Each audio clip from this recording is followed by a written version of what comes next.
धन्यवाद कुशल भाई।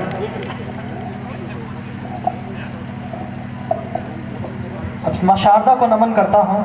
आप सभी की गौरवमयी उपस्थिति बहुत प्रणम्य है। हमारे बीच में हमारे मंडल अध्यक्ष हमारे बड़े भाई मिंटू चौहान जी उपस्थित हो गए हैं, भाई एस पी राणा जी उपस्थित हैं, भाई शैलेंद्र राणावत जी उपस्थित हैं। अब सभी के लिए एक बार जोरदार तालियां बजाएं। और हम बार बार भी किसी का नाम नहीं लेंगे, आप लेट आते रहोगे, क्योंकि मैं जो भी अब हमारे अतिथि हैं, क्योंकि कवि सम्मेलन कवियों की श्रेणी बहुत लंबी है। देखिए, मैं आप सभी अतिथियों का, अगर किसी का नाम लगभग तो राजकुमार भैया ने सभी का ले लिया था अपने काव्य पाठ में, कोई 10-5 रह गए हो तो मैं बस इतना कहता हूं कि यहाँ पर आए सभी अतिथियों का मैं अर्जुन भैया की तरफ से, ग्राम सपनावत की ओर से, तहसील धौलाना की ओर से, जिला हापुड़ की ओर से, इस उत्तर प्रदेश की ओर से, इस हिंदुस्तान की तरफ से, बल्कि पूरे एशिया की तरफ से और पूरे ब्रह्मांड की तरफ से आप सभी का स्वागत करता हूं। अब हम सिर्फ कवियों को सुनेंगे। एक बार एक बाबा जी जा रहे थे, घर में चले गए, गाँव में गेट बजाया, किसी महिला ने गेट खोला, बोले बेटा छाए है? बोली बाबा छाए तो नहीं है। बाबा चले गए वापस, रास्ते में गए तो उसकी सास मिल गई। बोले बाबा कहाँ से आ रहे हो? बोले बेटा तेरे घर गया था छाए लेने, तेरी बहू मिली, उसने मना कर दिया। बोले अच्छा, उसकी इतनी हिम्मत हो गई, मेरे साथ चलो आप। वो उसको साथ ले गई। अब जैसे ही बाबा दरवाजे पर पहुंचे, वो अंदर गई और गेट लगा लिया। बाबा ने गेट बजाया और सास ने गेट खोला। बोले हाँ बाबा बताओ। बोले बेटा तू ही तो लाई है मुझे छाए के बहाने। बोले बाबा यहाँ ना छाए भाई, वापस जाओ। बोले तो पागल तो नहीं है, इतना काम तो तेरी बहू ने कर दिया था, तू मुझे वहां से वापस लाई है। बोली बाबा एक बात बताओ, सास यू है कि हम? जाओ सास हमें, हम कह रहे छाए भाई ना, वापस जाओ यहाँ से। तो साहब अब थोड़ी देर के लिए सास हम हैं, 2-4 कवि हमारे बीच में हैं, थोड़ा सा और अत्याचार आप झेलेंगे। बहुत अच्छा कार्यक्रम, हमारे भाई मनोज बैठे हैं जो कैमरा संभाल रहे हैं, मैं आपकी गौरवमयी उपस्थिति को प्रणाम करता हूँ। बच्चे बड़े मन के साथ बैठे हैं, मुझे थोड़ी देर आप झेल लें, उसके बाद इस मंच को गुलवीर राणा जी तक पहुंचना है, दद्दू कपूर सिंह जी तक पहुंचना है। आज एक बहुत अच्छी शाम हमने सजाई है। मैं 4 पंक्तियां कवियों के लिए पढ़ देता हूं कुशल। पहला अत्याचार गा के पढ़ देता हूं 4 पंक्तियां। तिरंगे के ये रंगों की बचाने लाज आए हैं, कबूतर श्वेत से भिड़ने गुरु के बाज आए हैं, जो हर तूफान में भी माँ भारती के सर की शोभा है, तुम्हारे दिल पे सजने वो वतन के ताज हैं।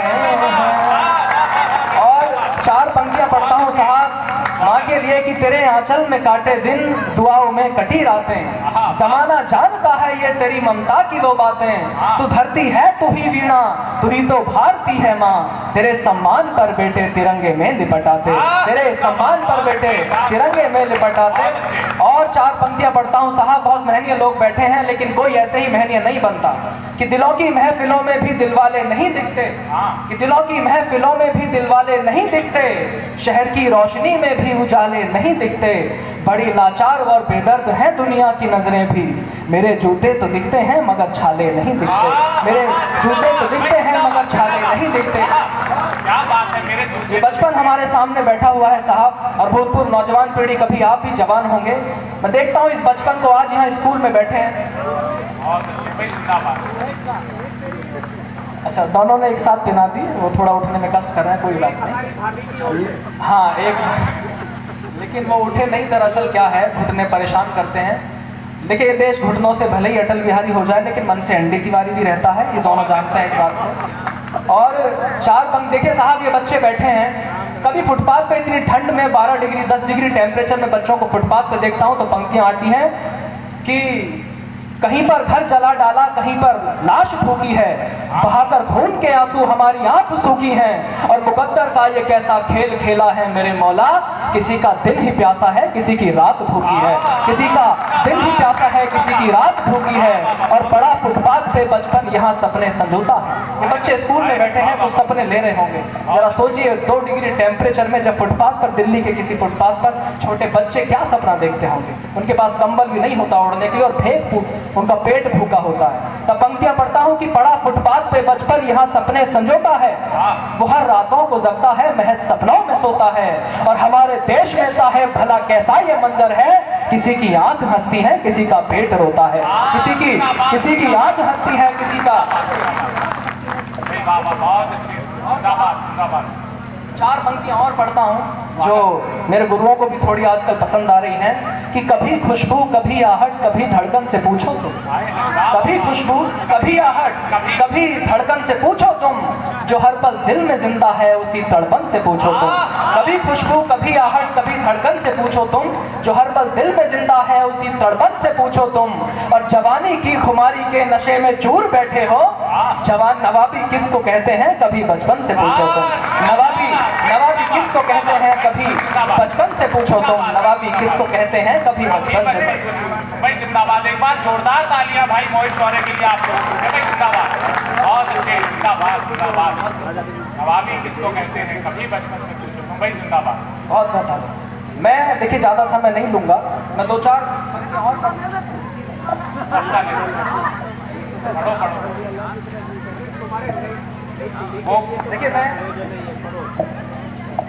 और देखिए मैं वीर रस का कवि हूं ऐसा इन्हें लगता है, लेकिन मुझे नहीं लगता। मैं बिल्कुल हास्य लिखता ही नहीं भाई साहब, लेकिन मैं मोदी जी का थोड़ा सा फैन हूं। आजकल मोदी जी को लोग परेशान कर रहे हैं तो मुझे बीच में कूद के आना पड़ा। माफी चाहता हूं सभी मंच से, मैं 2-3 मुक्त तक बस आपके हास्य रस में पढ़ देता हूं। मोदी जी को लोग परेशान कर रहे हैं कि मोदी जी एक बात बताओ, 4 साल से चिल्ला रहे हो विकास पैदा नहीं हुआ, क्यों नहीं हो रहा। अब मोदी जी बेचारे परेशान कि विकास पैदा क्यों नहीं हो रहा, तो मैं जवाब देता हूं किसी लिए नहीं हो रहा। मोदी जी जवाब दे रहे हैं, ये उम्र देखते हुए उम्मीद तोड़ दी, ये उम्र देखते हुए उम्मीद तोड़ दी, माथे में एक आंख थी जो खुद ही फोड़ दी। कैसे विकास पैदा करूं भाइयों बहनों, विकास पैदा होना चाहिए कि नहीं होना चाहिए भाइयों बहनों। माथे में एक आंख थी जो खुद ही फोड़ दी, कैसे विकास पैदा करूं भाइयों बहनों, मम्मी विकास की तो जवानी में छोड़ दी।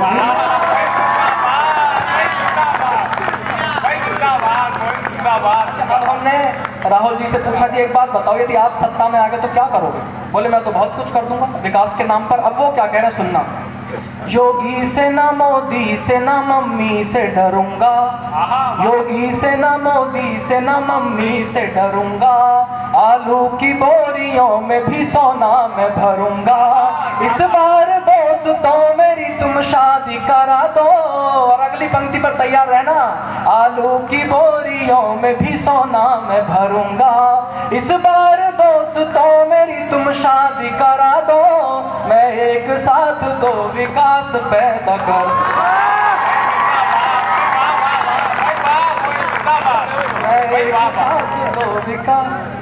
अंत में भाई साहब अखिलेश यादव बेचारा परेशान, मैं पहुंचा, भाई साहब आप मुख्यमंत्री बनो, आप क्या करोगे विकास को लेकर? वो अगला मर मिटने को तैयार है यूपी में। वो कह रहा है मैं तो कुछ भी कर दूंगा। 4 पंक्ति अखिलेश यादव की तरफ से सुनना, ये गाड़ियों को छोड़ के साइकिल चलाऊंगा, ये गाड़ियों को छोड़ के साइकिल चलाऊंगा, चाचा से लेके बुआ की गाली भी खाऊंगा, पैदा विकास करने को पैसा न बचा तो मैं दूसरे प्रदेश से टोटी चुराऊंगा, मैं दूसरे प्रदेश।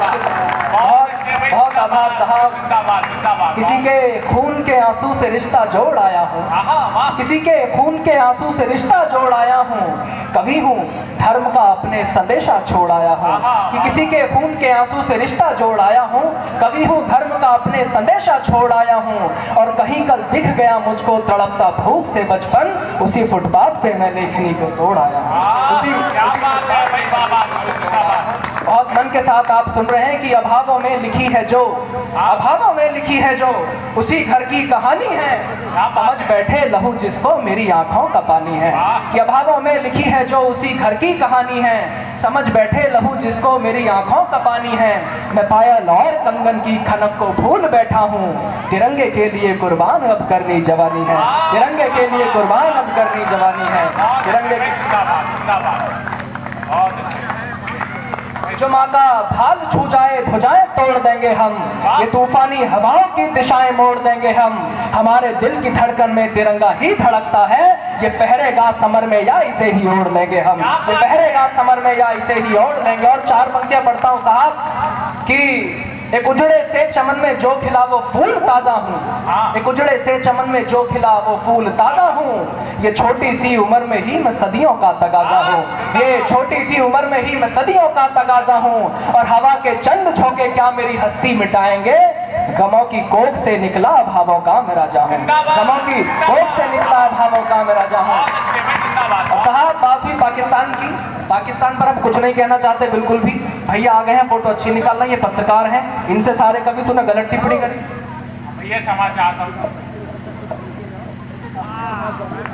बहुत अच्छे भाई, मेरा कागज गिर गया, दद्दू को समझा पैसे का लिफाफा गिर गया, वो भाग कर आए लेकिन कुछ हासिल नहीं हुआ। देखिए मैं साहब पाकिस्तान की राजकुमार भैया बहुत चिल्ला के बात कर रहे थे, उनका तेवर भी यही है जी। बिल्कुल समय की सीमाएं हैं आपकी, हम समझ सकते हैं। जिसको जाने का तरीका हो सबसे अच्छा है फोन लगा लो कान पे और चले जाओ, फिर कोई कुछ कहेगा भी नहीं। हाँ कोई नहीं,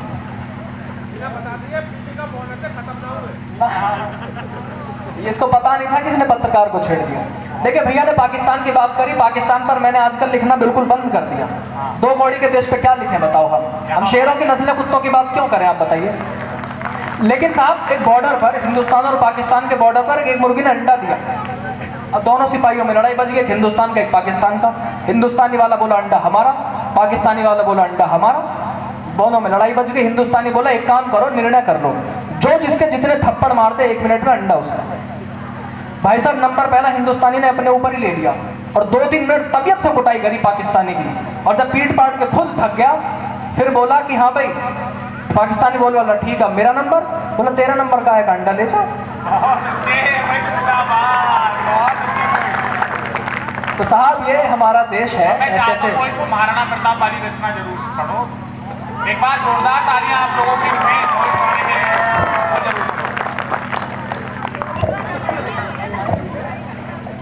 देखिए मुझे आदेश भाई का हुआ है, इसका आदेश मानना भी पड़ता है, क्योंकि जब जूत बजे तो भी वाह वाह करता है, वाह वाह वाह। तो ये अच्छा पढ़ो तो वाह, किसी में जूते पड़ जाए तो वाह, लेकिन जो आदेश हुआ है गुरु को मैं पढ़ देता हूँ। सिर्फ इतना कहता हूँ कि महाराणा के वंशज हैं, इतिहास अमर कर सकते हैं। और गांधी के बंदर मत समझो, ये थप्पड़ जड़ सकते हैं। गांधी के बंदर मत समझो, ये थप्पड़ जड़ सकते हैं।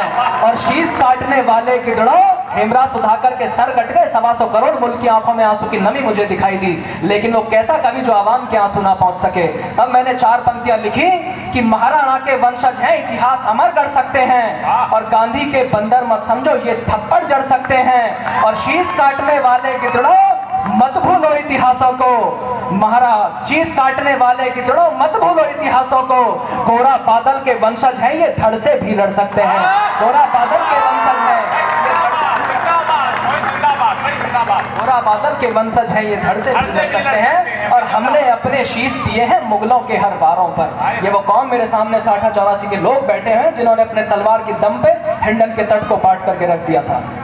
कि महाराणा के, मैं कहता हूं कि मैं वो कविता सीधा सीधा पढ़ देता हूं कि हमने अपने शीश दिए हैं मुगलों के हर वारों पर, शत्रु की ताकत को तोड़ा तलवारों की धारों पर। और हमसे तुलना करने वालों, जाओ तुम इतिहास पढ़ो, पद्मावती के बेटे हैं, पद्मावत के बेटे हैं। हमसे तुलना करने वाले मत भूलो कि हमने अपने शीश दिए हैं मुगलों के हर वारों पर, शत्रु की ताकत को तोड़ा तलवारों की धारों पर। और हमसे तुलना करने वालों मत भूलो इतिहासों को, जौहर वाली ज्वाला है इतिहास लिखे अंगारों पर, जौहर वाली ज्वाला है इतिहास लिखे अंगारों पर। जिंदाबाद जिंदाबाद जिंदाबाद। ये पानी मांग गया, बेशक कह रहा था 60-84 या अच्छा पानी मांग जाता है, घर का हो चाहे बाहर का।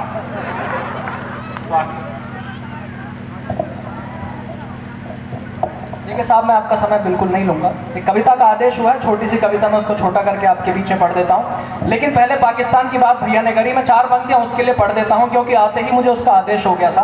पाकिस्तान में मेरा दोस्त शहीद हो गया साहब, जितेंद्र सिसोदिया, उसकी फोटो को मैंने फेसबुक पे शेयर किया। किसी पाकिस्तानी का कमेंट आ गया कि हम ऐसे ही मारते हैं और तुम्हें इतना मारेंगे तुम्हारी नस्लें पैदा होने से डरेंगी। तो मैंने उसे समझाने की कोशिश की, मैंने कहा भाई तूने गलत जगह कमेंट कर दिया, मैंने कहा एक तो मैं कवि हूँ, दूसरा वीर रस का हूँ और तीसरा उत्तर प्रदेश का हूँ। मैंने कहा जिसके प्रदेश का नाम ही उत्तर हो उसका उत्तर हर कोई नहीं झेल पाता। क्या बात है। अगला नहीं माना, बोला इतना मारेंगे तुम्हारी नस्लें पैदा होने से डरेंगी। तो आपके भाई ने छोटा सा जवाब पाकिस्तान तक भेजा। मैंने कहा कि इस नापाक धरा की मिट्टी को शोणित से शीतल कर देंगे। इससे अच्छा जवाब पाकिस्तान को कोई दे ही नहीं सकता कुशल। मैंने कहा इस नापाक धरा की मिट्टी को शोणित से शीतल कर देंगे, जन्मों तक गिन ना पाओगे हम इतना पीतल भर देंगे। जन्मों तक गिन ना पाओगे हम इतना पीतल भर देंगे, जन्मों तक गिन ना पाओगे। और अगली पंक्ति पर जिनके हाथ खामोश रह गए, मैं दावा करता हूं तालियां रोक के दिखाना। मैंने कहा कि नापाक धरा की मिट्टी को शोणित से शीतल कर देंगे, जन्मों तक गिन ना पाओगे हम इतना पीतल भर देंगे। आतंकवादियों के हित फैली हर झोली को फाड़ेंगे और नस्लें भी पीतल की होंगी इतनी गोली मारेंगे। नस्लें भी पीतल की होंगी इतनी गोली मारेंगे। भोलेनाथ के हैं बच्चे हम घूंट जहर के पी लेंगे, और कश्मीर तो भूलो तुम बेटा लाहौर कराची छीनेंगे।